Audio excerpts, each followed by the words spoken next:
어제부터 내일 이분이 나오시면 이런 질문을 드려야지라는 걸 고민하고 있었습니다. IM증권의 이창환 영업부장 자리하셨네요. 어서 오세요. 네, 안녕하십니까. 안녕하십니까. 2차 전지 종목들이 어제 전체 고개를 같이 든 느낌이었어요. 특히나 뭐 한동안은 셀 중심 흐름 혹은 뭐 배터리 포비아 관련한 종목들 전고체 이런 쪽에서 추세가 좀 바뀌는 듯한 흐름이었다면 어제는 전방위적인 강세였단 말이죠. 의미부여하고 봐도 되는 시점이라 보십니까? 네, 제가 지난주에 그 LG 에너지 솔루션의 시간이 다가오고 있다라고 네, 좀 말씀 좀 맞아요. 드렸고요. 그 연장상선이라고 보시면 되겠고요. 국내 증시 특성상 지금 반도체 섹터와 2차전지 섹터 좀 같이 가기 어려운, 양입하기 어려운 그런 그 수급 상황이고요. 그 반도체 쪽에서의 롱 포지션이 있고 2차전지 섹터의 숏 포지션이 많이 잡혀 있는 상황이기 때문에 얼마 전 한 2주 전인가 2, 3주 전에 이제 모건 스탠리 쪽에서 이제 반도체 이제 피크아웃이 다가오고 있다는 그런 네. 경고의 리포트를 냈었고, 그 뱅크 오브 아메리카에서도 이제 삼성전자랑 SK 하이닉스에 대한 목표가 하향, 최근에 국내 증권사에서도 하이닉스에 대한 목표가 하향이 처음으로 나왔기 때문에 그런 이제 롱자금 좀 청산이 일부 좀 되면서 네. 2차 전지 섹터로 쇼커버가 들어가고 일부는 또 바이오로 또 이동하는 그럼이라서 수급 흐름을 좀 보시면 좋을 것 같고요. 어제는 2차 전지 섹터의 주가 강세를 이제 만든 그 트리거가 그 모건 스탠리의 EU에서 이제 2025년도 그 이산화탄소 배출 목표가 이제 킬로미터당 이게 118g에서 이제 93.6g으로 이제 하향 조정 예정이기 때문에 이로 인해서 이후에 그 전기차 판매량이 25년도에 최대 이제 41% 증가할 것으로 예상이 된다. 요 얘기가 좀 나왔고요. 이로 인해서 그 유럽의 그 배터리 그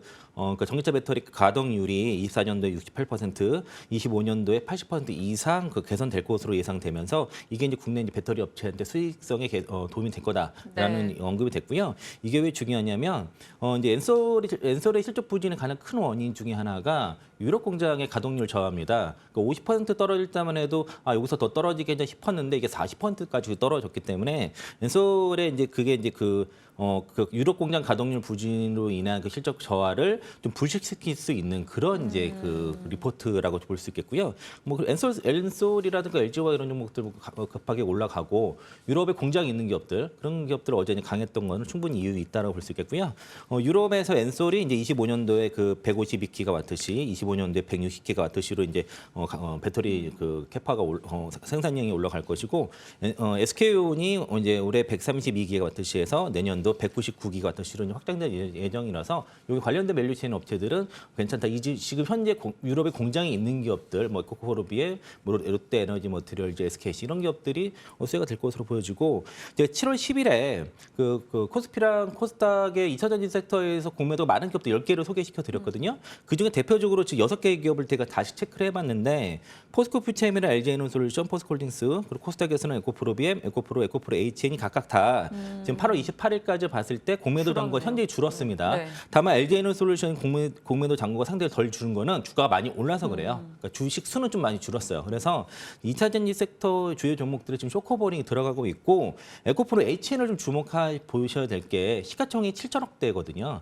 공매도 잔고가 1,560억이에요. 그러니까 시가총액 대비해서 공매도 잔고가 21.16%입니다. 그러니까 21%에 달하는 공매도 잔고가 있기 때문에 향후 쇼커버링이 일어났을 때는 주가 퍼포먼스 있을 수도 있겠다라고 판단 들고요.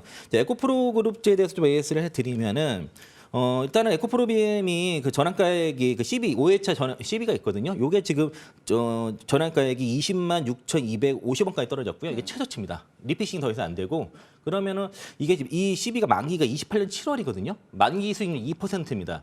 이게 지금 그러면 이 투자자들이 이거를 2% 만기까지 갖고 가느냐 이건 좀 그렇게 만족스러우지 않을 것 같아서 아마 20만 원 밑에서는 팔 필요는 없지 않을까 이렇게 보고 있고요.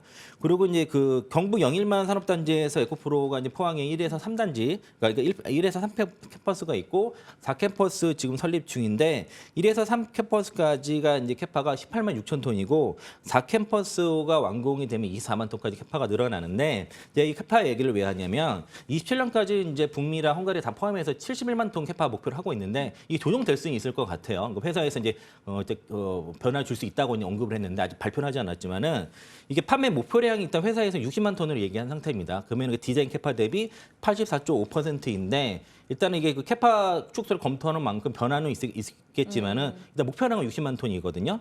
근데 이제 일단 증권가에서 에코프로비엠의 그 예상 출하량이 회사 계획 대비해서 50%가 안 됩니다. 그러니까 예를 들면은 하나증권에서 이제 에코프로 BM에 대한 그 출하량 전망치를 올해 9만 7천 톤, 내년에 16만 4천 톤, 26년도에 22만 7천 톤인데 이게 그 에코프로 BM의 디자인 캐파가 25년도에 40만 톤, 26년도에 55만 톤, 27년도에 71만 톤이거든요. 그러면 그 출하량 예상치가 디자인 캐파 대비해서 전부 다 41%대예요.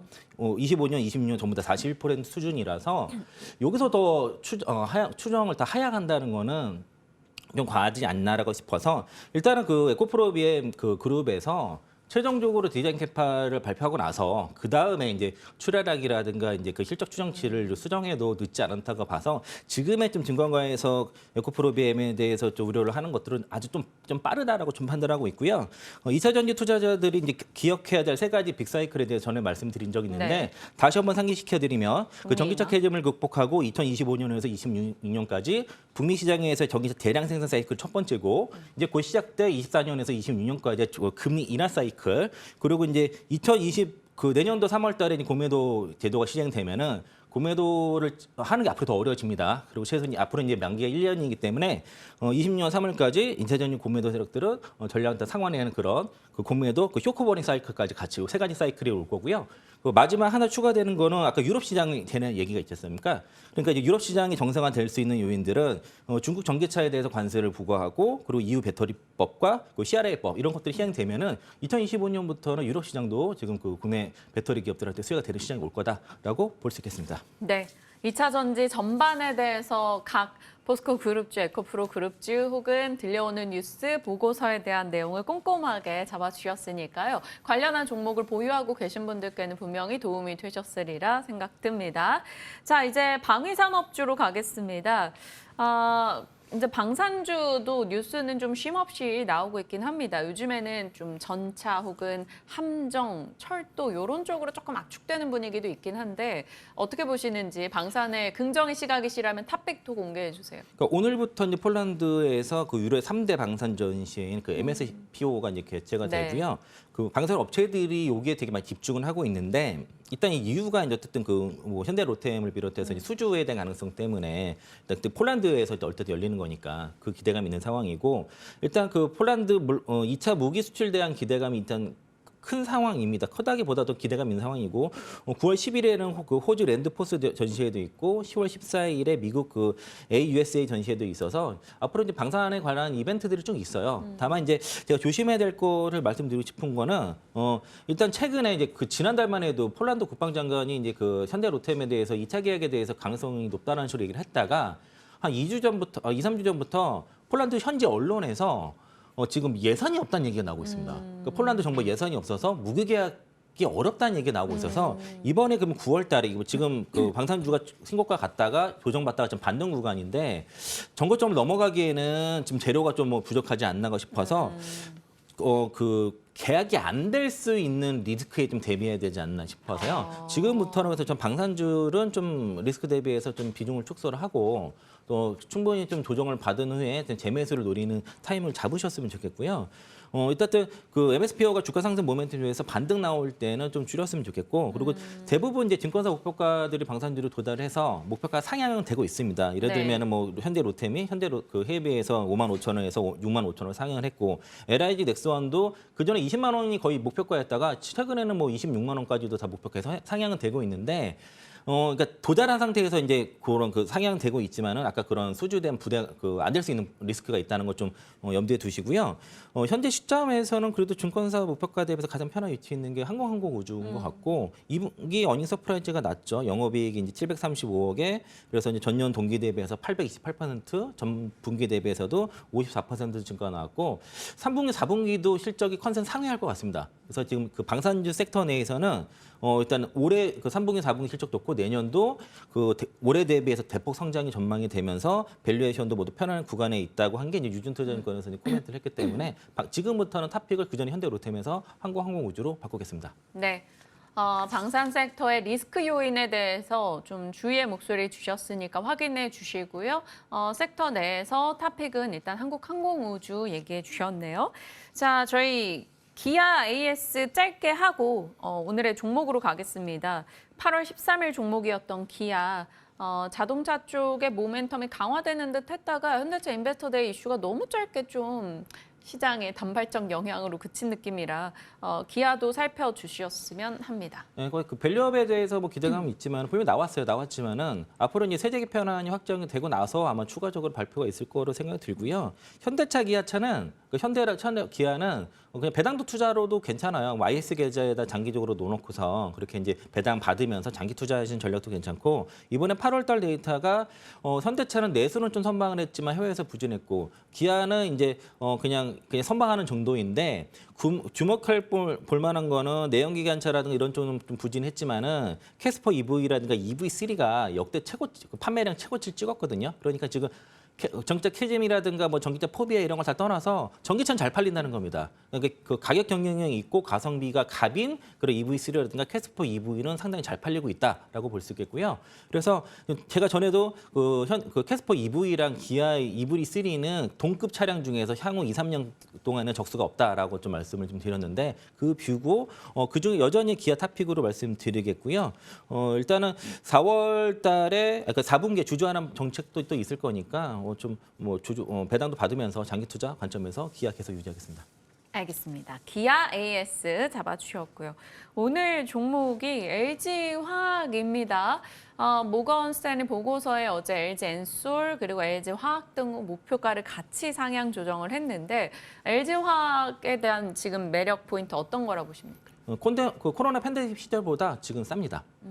그 코로나 팬데믹 시절에 그 PBR 저점이 0.96이었고 평균 한 배 정도에 있었는데 최근에 주가 이렇게 올랐어도 0.8배가 안 돼요. 그러니까 지금 싸다는 것이고 이건 증권사에서 그렇게 분석한 내용들이고요. 그리고 이제 재무 부담도 상당히 줄어들고 있고 그리고 자체 캐펙스 하향 조정을 하면서 일단 재무 부담을 많이 낮추기 시작하면서 주가를 좀 바닥을 잡은 거고 작년 4분기부터 해서 올해 이제 그 3분기까지도 지금 실적이 영업이 계속 개선이 되고 있다는 거죠. 영업이익이 적자가 아니고 계속 올라가고 있다는 거고 유한타에서 3분기 6,716억, DB금융투자에서 5,375억 영업이익 추정 전망하고 있고 그 첨단 사업과 화학 산업이 느리지만 어쨌든 바닥을 찍고선 실적이 올라가고 있다는 게 지금 중요합니다. 그래서 방향성이 저점을 찍었다는 거예요. 모든 그 산업들이 실적도 그렇고 그리고 양극재 부분에서의 그 영업이익률이 지금 뚜렷하게 개선되고 있고요. 3분기에서 한 9에서 10% 정도 그 영업이익률로 나올 것으로 보여서 양극재 기업들 중에서 그 영업이익률이 그래도 잘 나오는 쪽이 코스모신소재랑 LG화학이고 두 개는 같이 봐야 돼요. 왜냐하면 단결적 양극재에서 대결점과 소결점을 같이 하기 때문에 그래서 얼티엄셀즈 쪽으로